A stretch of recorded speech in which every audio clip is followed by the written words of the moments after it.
Very good. Thank you, Mr. Speaker. Thank you, Mr. Speaker. Before I begin my reply to the motion, please allow me to table additional documents, being a newspaper advert that was placed by His Excellency the Deputy President in today's newspapers, and also the video recording of his speech yesterday, because they are material to these proceedings. Go ahead. Request granted.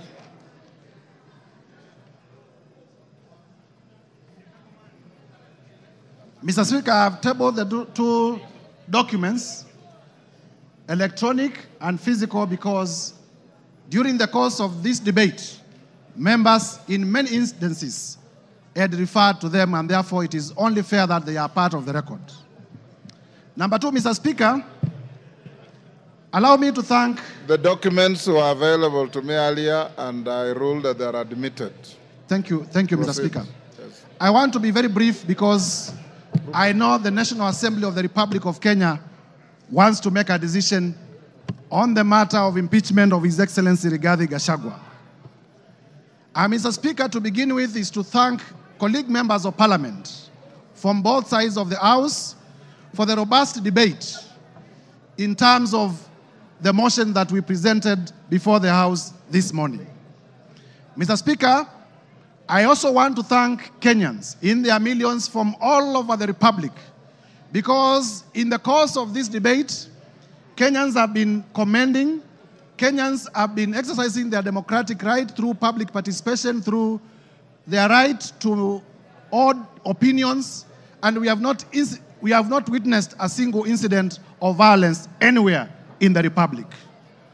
There had been vitisho that if you table an impeachment motion for a person of the magnitude of the Deputy President, there may be violence, people will lose lives. But I thank Kenyans because Kenyans have proven once again that we are a peaceful country and we are able to engage in our democratic processes without violence. Mr. Speaker, allow me to re-examine some of the few issues that have come through the response. First is to let Kenyans know that His Excellency Rigathi Gachagua has filed a response of 501 pages, and the response has come at 4 p.m., and I was only being able to be given the response about an hour ago. And therefore, in terms of the doctrine of equality of arms, I feel that I needed adequate time so that I may be able, during my reply, to respond to some of the things that he has raised in his response. However, be that as it may, I want to refer members to page 99 of his response. In the morning, I did tell members that His Excellency Rigathi Gachagua has acquired properties through corruption and through money laundering. And when he has come before this House, he has told you that the hotel that he acquired in Nyeri was acquired through a loan. However, the only document exhibited as evidence of that loan is a letter of offer from Credit Bank Limited. There is no evidence exhibited by Mr. Rigathi Gachagua, the current Deputy President, to the effect that the loan was actually finalized, to the effect that he actually got the loan. Mr. Speaker, as a term of the letter of offer, in terms of lien and set-off, and I read, a lien and set-off of a fixed deposits of LN Crystal Kenya Limited for an aggregate amount of 300 million Kenya shillings. Interest accrued shall be credited to your deposit settlement account. Mr. Speaker, in simple terms, what this means is that Mr. Rigathi Gachagua had a fixed amount in cash of 300 million in his account, which was going to be used as a security. I asked Mr. Rigathi Gachagua to tell us where he had gotten these 300 million, if my allegations that he's laundering money are not true. And therefore, by virtue of his response, it confirms my assertions that he has monies he has wealth, he has cash, that is suspect. If you may give me my phone. In terms of whether Kenya is a company or not. Do you want information from member Yes. for West Mugirango? Yes, you may.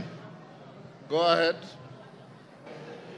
Mr. Speaker, I want to inform the Honorable Mutuse that the director for Credit Bank Kenya Limited is one Grace Nyachai, who hails from Nyeri and is a relative of His Excellency Rigathi Gachagua, and therefore I say no more. I thank you, Mr. Speaker. Mr. Speaker, it is important for this House to note that in the morning, I did present evidence of suspicious money transactions.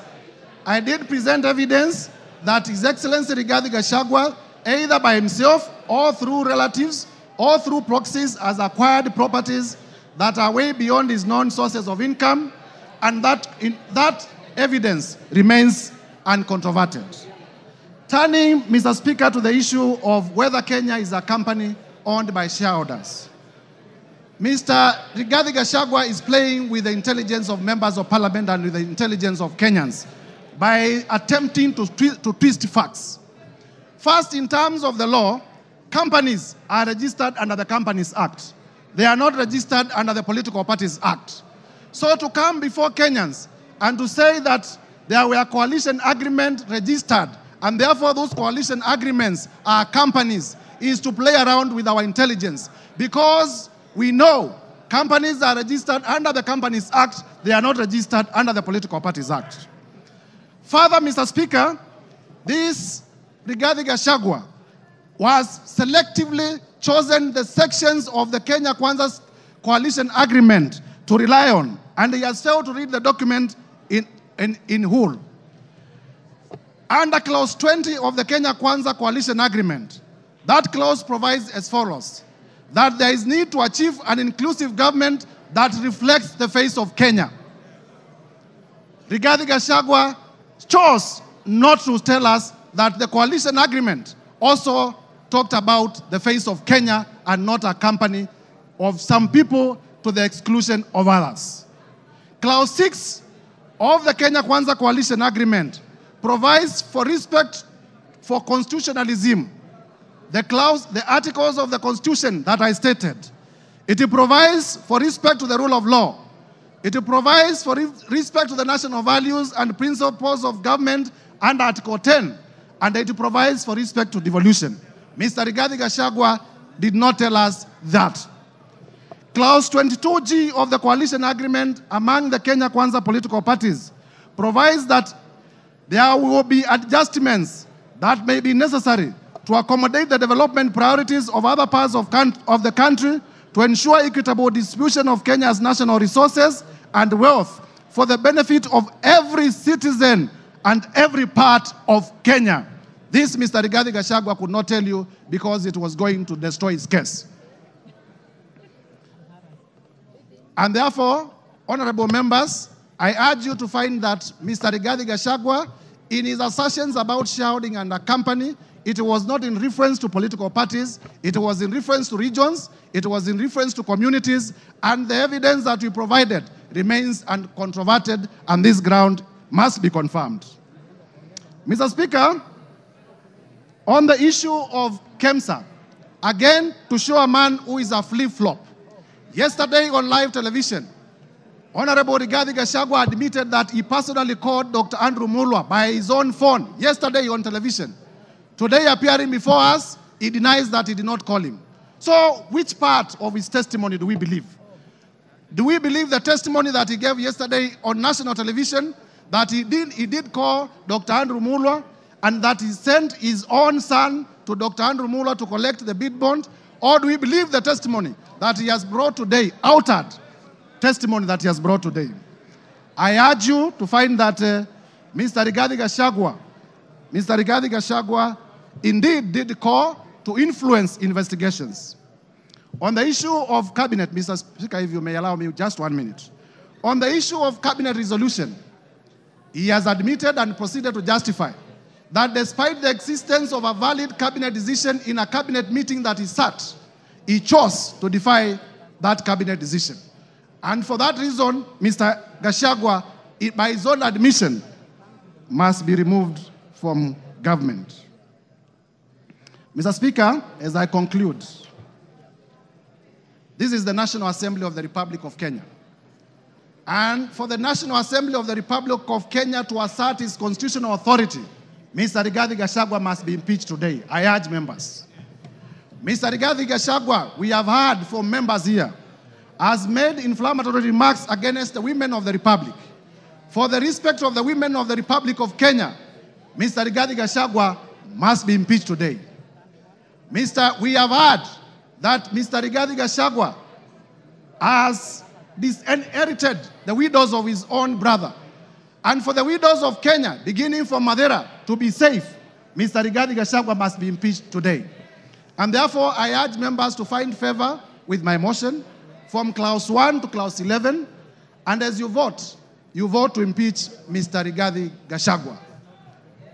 I thank you, Mr. Speaker. I beg to move. And I beg to move. Thank you. Honorable members on their feet, take your seats.